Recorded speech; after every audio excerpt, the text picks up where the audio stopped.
From the Cronkite studios in downtown Phoenix, this is Cronkite News.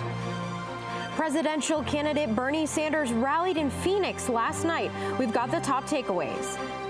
Plus, how the coronavirus outbreak is now impacting the world of sports. And Latina mothers are more likely to experience postpartum depression. We'll tell you why and what's being done to change that. Cronkite News starts now. Good evening and welcome to Cronkite News on Arizona PBS. I'm Tina Giuliano. And I'm Jose Solis. Thank you for joining us. Senator Bernie Sanders rallied supporters here in Phoenix, covering topics from healthcare to sustainability. But the event wasn't without some interruptions. Cronkite News reporter Delaney White has the details from the event. Delaney? Thousands came out to support Senator Bernie Sanders last night at his presidential campaign rally.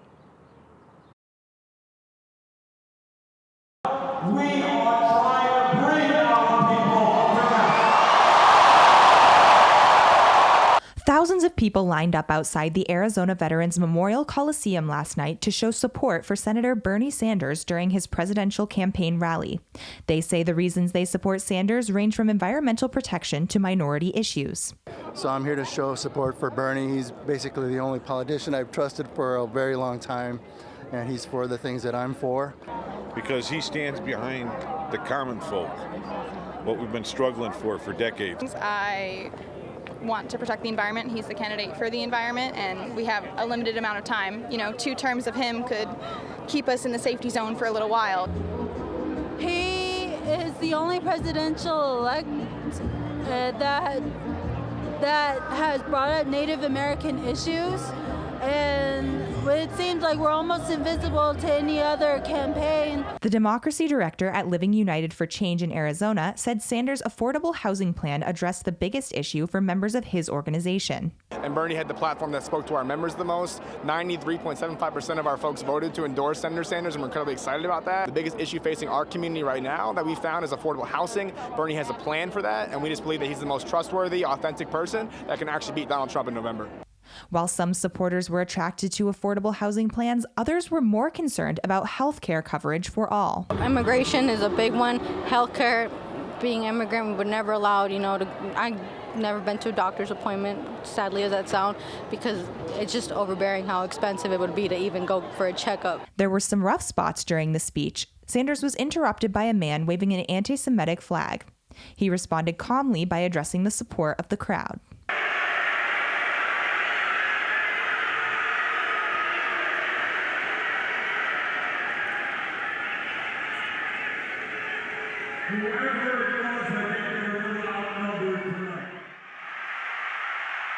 Throughout his speech, Sanders also addressed passing a Green New Deal, job creation, efficient energy systems, and unity among nations on issues pertaining to climate change. And because we understand that climate change is not just an American issue, but a global issue, as president, I will reach out to the people of China and Russia and Pakistan and India, because we are all in this together. Sanders also said he would support Joe Biden if he wins the Democratic Party nomination, but some of his supporters didn't share that same sentiment. Unfortunately, I wouldn't vote for whoever wins because he goes a lot against a lot of the policies that I believe. So Bernie is it for me, and there's no other one because Bernie's going to win 2020. Beating Donald Trump is incredibly important, and that will make our community's lives better. So right now we're here because we're still in a primary. Arizona votes for 2 weeks. Folks got to get their ballots back in, and we're going to support Bernie Sanders in this primary. I will vote blue for whoever does win the nomination. Sanders is holding a rally today in Detroit and another on Sunday in Grand Rapids, Michigan. In Phoenix, Delaney White, Cronkite News. The next Democratic primary debate will be held on March 15th in Phoenix at the Arizona Federal Theater. The debate takes place just days before the Florida, Illinois, Ohio, and Arizona primaries. So we want to know, if you could ask a question at the Democratic debate, what would you ask? Judith says, ask each, what is the first thing you would do to reduce income inequality, and what is the second? Darwa says she'd ask, are you willing to change election laws? How will you start cleaning up the mess we have now? And Kirby says, I don't even see any point in having a debate. We only have 2 candidates left, and I think we all pretty much know where they stand. I was excited there was going to be a debate in Phoenix when I thought a whole lot of candidates would be coming, but now it seems like a waste of time. It's not too late to join the conversation. Just go to our Cronkite News Facebook page to weigh in. Arizona health officials say they have yet to determine how a 3rd patient became infected with the coronavirus. The woman in her 40s is a healthcare worker in Metro Phoenix. She's currently hospitalized in stable condition. Authorities believe this case stems from community spread, since the woman has not recently traveled to a country with widespread COVID-19 cases. Meanwhile, a Scottsdale nightclub is taking extra precautions after one of their employees with a quote-unquote communicable disease briefly went inside 2 venues this weekend. The statement from the nightclub Riot House said the employee, who was not working at the time, spent 2 minutes at El Jefe on Sunday and 4 minutes at Riot House on the same day. The clubs are within walking distance of each other. Riot House says it hired a professional cleaning company out of an abundance of caution. Sporting events are a place for players and fans to interact and maybe even get an autograph or 2. But as Cronkite News reporter Sean Rice explains, the coronavirus outbreak could change that. Sean? Colleges across the country today are taking precautions for the coronavirus outbreak. In California, Stanford is limiting public attendance of 1/3 of each venue's capacity through April 15th. Meanwhile, in Maryland, Johns Hopkins is hosting its Division III men's basketball tournament this weekend, but no fans are allowed. No such measures are taking place here in Phoenix, but the coronavirus is certainly on the minds of Valley's sporting community. Coronavirus has caught the attention of the world and has made its way into the sporting arena. David Hines, the executive director of the Arizona Interscholastic Association, is aware of the issue and relies on those more in the know on the virus. We're not the experts, so as an association, we rely on the experts. So we have a sports medicine advisory committee that we meet with, made up of docs and athletic trainers, and so anytime we do anything medical, we're paying attention to the experts. So with the county health department, the state health department, the governor's office, and all those entities, they know way more than we do. The association is mindful of the impact the virus could have on high school athletics across Arizona. I think we have to be aware that it's out there. We have to be aware that it potentially could hit our area. And we want to be mindful and we want to prepare as we move forward. But we don't want to panic yet, but we want to pay attention. Players and managers across spring training are taking certain precautions to make sure this issue does not spread. We're certainly starting to talk about it, I think, and formulating how we're going to have to address it. It's imminent as far as how we're going to have to address it. And just so we're all on the same page as a group. It's scary. Anytime people are sick or in danger of being sick, it's scary. We want everyone to be healthy. But I think just people need to just take care of themselves. Wash their hands, all the simple stuff that you can do to to be healthy and to be safe. Lynn Bloom's sentiment has been echoed in other locker rooms across spring training. I know that it's a big thing and a scare, but the best thing that I can do as a person is just try and take care of myself and be healthy. So wash my hands and make sure that I get enough sleep. The Pac-12 issued a statement on Thursday saying, "The priority of the conference and our member schools is the health and well-being of our student athletes, campus communities, working and volunteer event personnel, and all those that attend Pac-12 events." At this time, our Pac-12 basketball tournaments are scheduled to take place as planned. We reached out to the Phoenix Suns, who have home games tonight and Sunday, and the Arizona Coyotes, who return from a road trip next week. Both are closely monitoring the situation. The Suns urge fans to use sound judgment on their health before attending a game. Basically, if you don't feel well, stay home. In the studio, Sean Rice, Cronkite News. A popular vodka manufacturer is encouraging people not to buy its product to combat the coronavirus. Tito's Vodka spent the day yesterday responding to people on Twitter who were saying they wanted to use Tito's to make hand sanitizer. The Austin, Texas-based distillery responded to the tweets with the same message. Quote, "Per the CDC, hand sanitizer needs to contain at least 60% alcohol. Tito's handmade vodka is 40% alcohol and therefore does not meet the current recommendation of the CDC." End quote. Coming up next on Cronkite News at 5, the health problem Latina moms are 40% more likely to have after giving birth. We'll show you what they're doing to help each other recover next. Plus, temperatures are finally starting to heat up in the valley. But could rain cool us right back down? I'll have the full 8-day weather forecast when Cronkite News returns.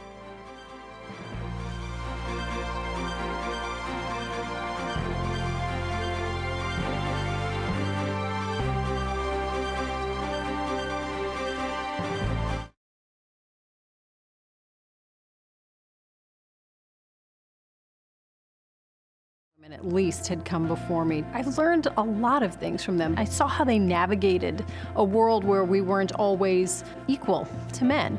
My message to young women is find your inner warrior. You are stronger than you think. There is a community of women who will support you and help you along the way. Stay in the know on the go. At Cronkite News, we work hard to report the facts and keep you updated, whether we're on set or on the scene. Taking it from the studio to the field. So I'm here in South Phoenix. In Phoenix, we're just a click away. Follow us on Facebook and Twitter, or find us online at cronkitenews.azpbs.org. You'll find there's never a dull moment in this house. Welcome to Downton. This house has no secrets. Downton is catching up with the times we live in. This calls for a toast. Makes you want to jig about, though, doesn't it? Heavens, we are quite a party. Oh, goody goody.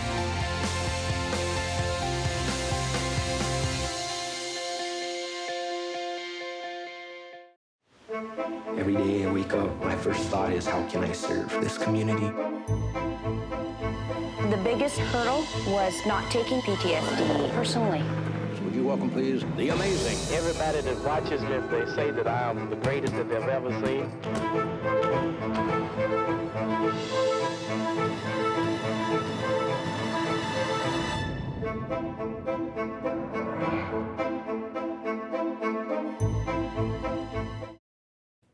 New legislation in the state Senate is aiming to increase access to care for women struggling with postpartum depression. Cronkite News reporter Jordan Elder found out how these bills could change lives. Bringing home a new baby is supposed to be a happy time, but women may experience depression, anxiety, or insomnia in the weeks after. It can be difficult to talk about, but the women I spoke with say that talking about it may just be the solution.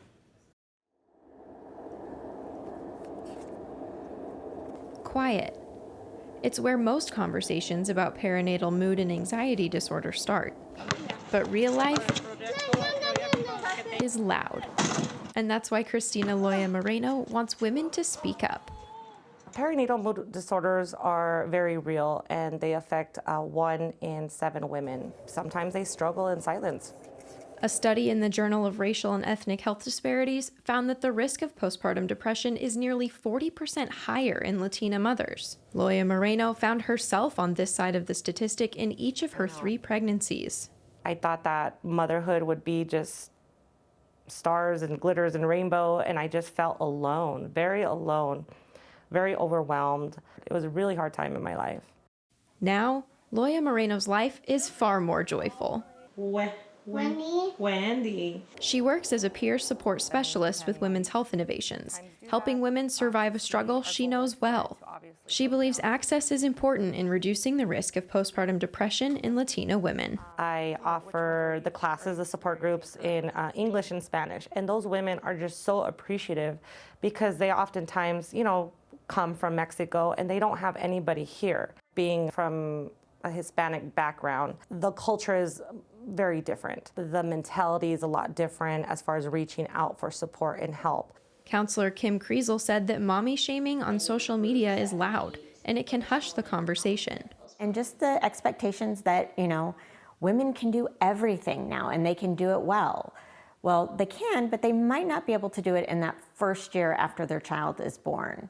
Senate Bills 1472 and 1392 are aiming to help the women that Loya Moreno and Kriesel see every day. Together, they'd help increase access to care for Arizona mothers in the weeks and months after giving birth.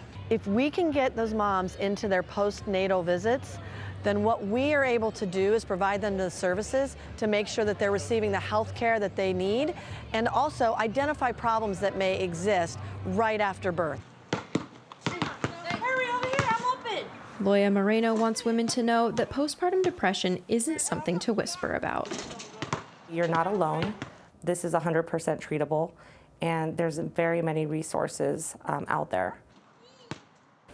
Both bills are currently making their way through the legislature. For more information and resources on postpartum depression, even an online support group, visit postpartum.net.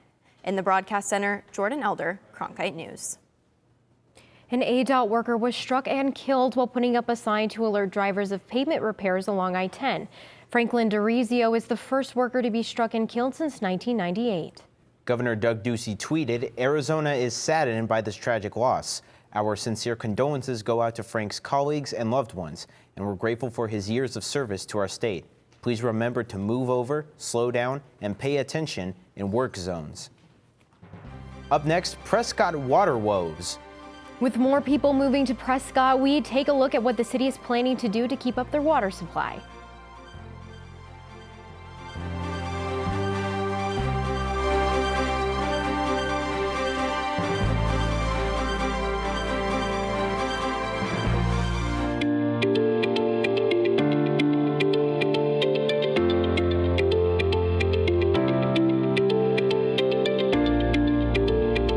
The weather around Phoenix is just beautiful today. Let's take a look at the weather around the valley. Thank you for joining us for the special edition of Cronkite News. Here are the top stories that we're tracking today at noon.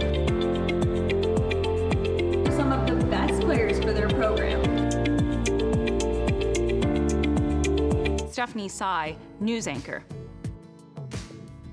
I think women have come a long, long way when women were still struggling to just get the right to vote. So it's important to recognize the sacrifices that women have made. Those rights should not be taken for granted. My message to young girls is to read. Read about the struggles that women have been through and the ways they've overcome them as you go forth in a society that is not yet fully equal.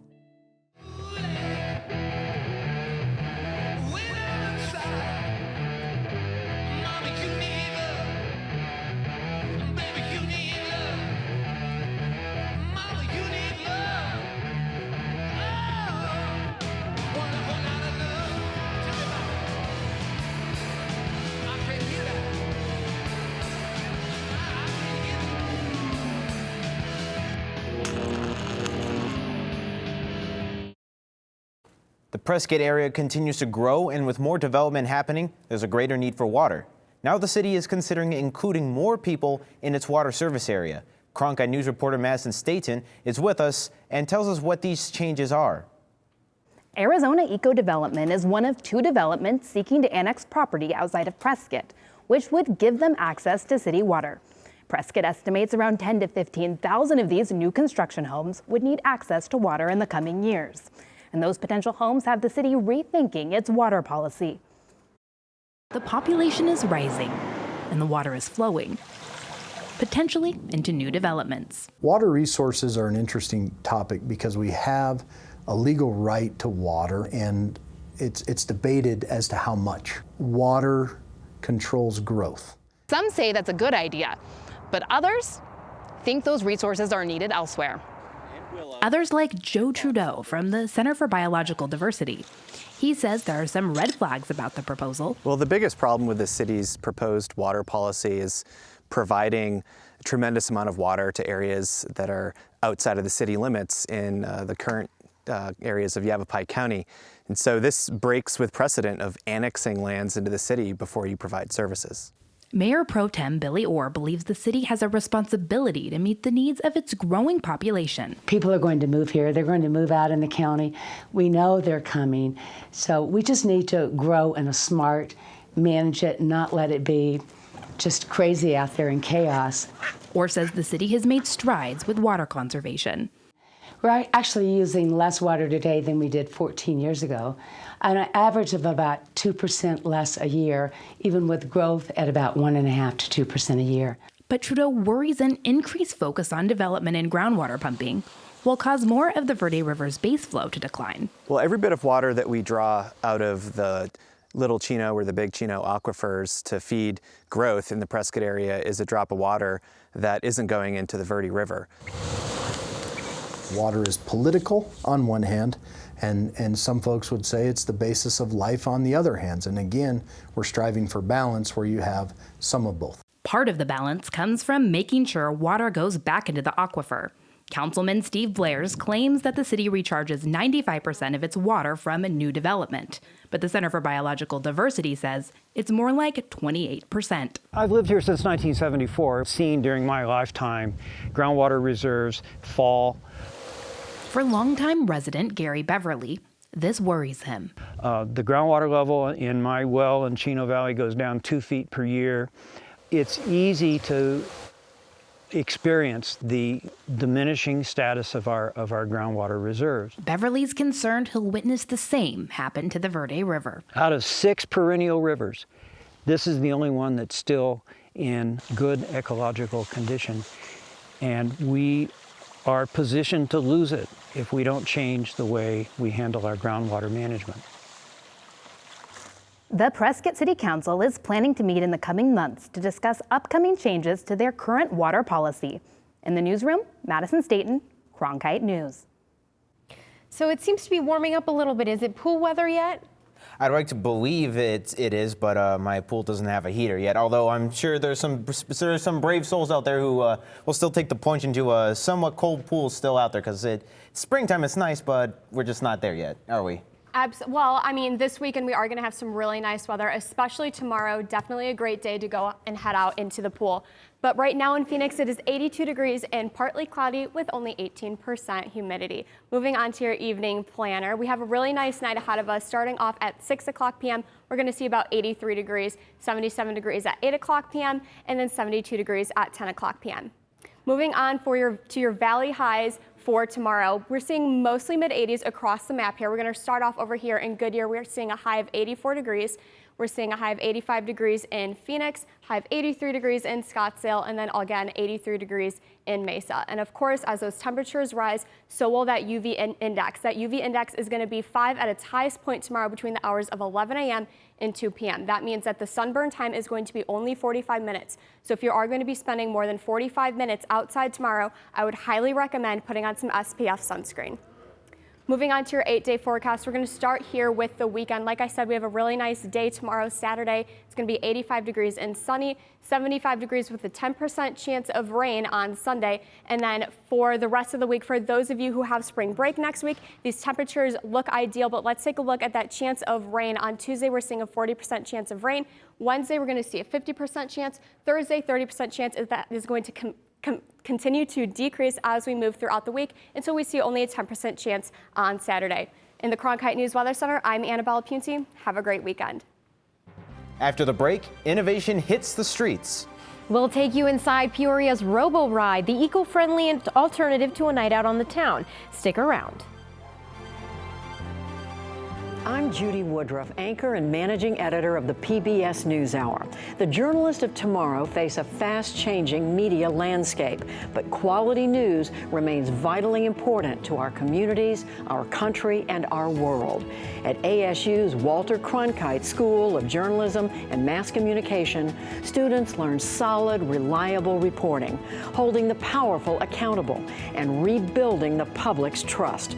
The Cronkite School and Arizona PBS, preparing the next generation for a stronger future of journalism. Hey, I'm Rick Steves. You know, I don't go anywhere without my passport. And now, thanks to PBS Passport, you can travel with me and watch all 10 seasons of Rick Steves Europe and all my travel specials. This exclusive streaming service is just for our members. Not only can you see all my shows, but you can see thousands of hours of your favorite public television shows. Become a member today and get your passport. Cronkite Noticias is the Spanish-speaking division of Cronkite News, covering topics such as economics, education, sustainability, immigration, and border relations. Cronkite Noticias strives to serve the Spanish-speaking community in Arizona. Under the guidance of prominent Spanish-speaking professionals, students at the Walter Cronkite School of Journalism develop content for our broadcast partner, Univision, as well as on Facebook and Twitter. Explore Cronkite Noticias at cronkitenoticias.azpbs.org. A new way of transportation is now available in Peoria. The fully autonomous shuttle called the Robo-Ride is a part of a 60-day pilot program. Cronkite News reporter Madison Atkinson was able to take a ride. Robo-Ride is Peoria's first driverless shuttle bus located in the heart of the popular P83 Entertainment District.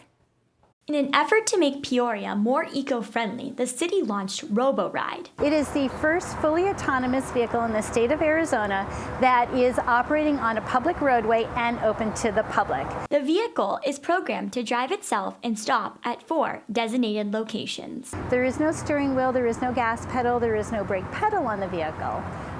So this is fully autonomous. However, there is an attendant on board.